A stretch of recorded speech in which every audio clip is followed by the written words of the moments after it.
Kulti block town একে তৃণমূল যুব কংগ্রেসের ঐতিহাসিক বাইক মিছিল।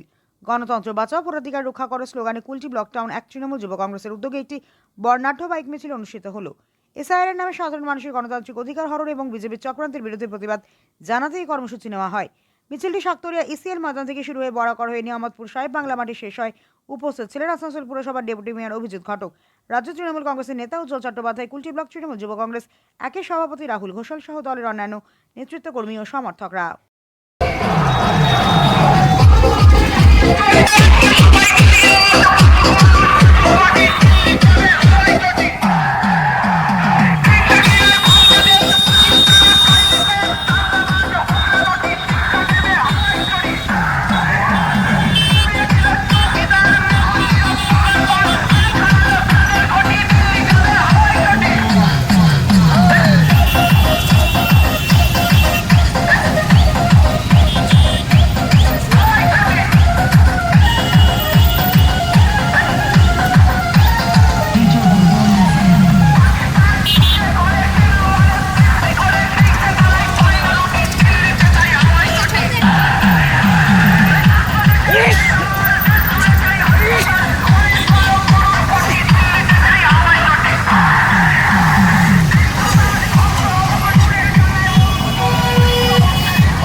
মিছিলটাকে উদ্বোধন করার জন্য আমি উদ্বোধনকে অনুরোধ করবো।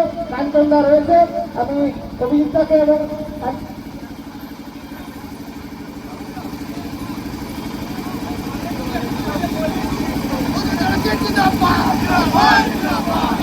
অনুরোধ করবো।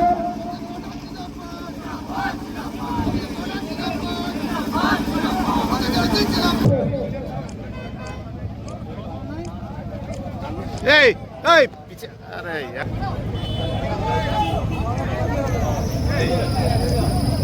ये ला मंजूर हट আজকে কুলটি টাউন ব্লক এক তৃণমূল যুব কংগ্রেসের পক্ষ থেকে যে ঐতিহাসিক বাইক র্যালি আয়োজন করা হয়েছে। আপনারা দেখেছেন যে মমতা বন্দ্যোপাধ্যায় এই লাস্ট বাজেটে তার মস্তিষ্ক প্রস্তুত যে একটা প্রকল্প যুবসাথী, এই মমতা বন্দ্যোপাধ্যায়কে ধন্যবাদ জানিয়ে এবং এসআইআর এ যে জেনুইন ভোটারদের নাম যেভাবে বাদ দেওয়া হচ্ছে তার প্রতিবাদে আমরা আজকে পথে নেমেছি। কুলটির যুব সমাজ আজকে পথে নেমেছে এবং এটা 2026-এর ইলেকশনের আগে জাস্ট একটা টিজার নট টেলার। 2026-এ যে খেলাটা ব্যালট বক্সে মানুষ খেলার জন্য তৈরি হয়ে আছে, কারণ কিনা 2021-এ মাত্র 689 ভোটে আমরা এখানে এই সিটটাতে পরাজিত হয়েছিলাম। সিটটাতে বিজেপি জেতার পর 2021 থেকে 2026 সেই বিধায়ককে কেউ দেখতে পায়নি। তিনি বাড়ির বাইরে কোনোদিনও বেরোননি। উটাল বাজিয়ে 4টে বডিগার্ড নিয়ে তিনি এবং তার ছেলে বেরিয়ে গেছেন। আমাদের নেতা উজ্জ্বল চট্টোপাধ্যায় থেকে শুরু করে আমাদের ব্লক সভাপতিরা থেকে শুরু করে আমাদের প্রত্যেকটা কর্মী, শীত হোক, বর্ষা হোক, গ্রীষ্ম হোক, সব সময় মানুষের পাশে থেকেছে, যুব সমাজের পাশে থেকেছে। এবং মমতা বন্দ্যোপাধ্যায় যেভাবে যুবকদের উন্নয়ন করে চলেছেন, তাই কুলটির যুব সমাজ মমতা বন্দ্যোপাধ্যায়ের পাশে ছিল, মমতা বন্দ্যোপাধ্যায়ের পাশে আছে, মমতা বন্দ্যোপাধ্যায়ের পাশে আছে। আপনাদের এই র্যালি করার একদিন দুদিন আগে বিজেপি একটা পরিবর্তন যাত্রা করেছে, ওটাই কিভাবে দেখছেন আপনারা? ওদের পরিবর্তন যাত্রাটা ছিল ইউপি থেকে বিভিন্ন গাড়ি এসে, ওটা পরিবর্তন যাত্রা না, ওটা ছিল গাড়ির রোড শো। ঠিক আছে, ওই গাড়িতে লোক ছিল না, ওই পুলিশ ছিল আর একটা করে ইউপির নেতারা ছিল, আর ইউপির গাড়িতে ভর্তি ছিল লোক, মেরে কেটে 40টা ছিল। আর আজকে কুলটি জনগণ দেখেছে, প্রেস মিডিয়ার লোক দেখেছে, আপনারা দেখেছেন যে কি সংখ্যক যুবক যুবতীরা, এলাকার মানুষরা মমতা বন্দ্যোপাধ্যায়ের সমর্থনে, জোড়া ফুলের সমর্থনে আজকের পথে নেমেছে। আপনারা? আমার নাম রাহুল ঘোষাল। মমতা ব্যানার্জি।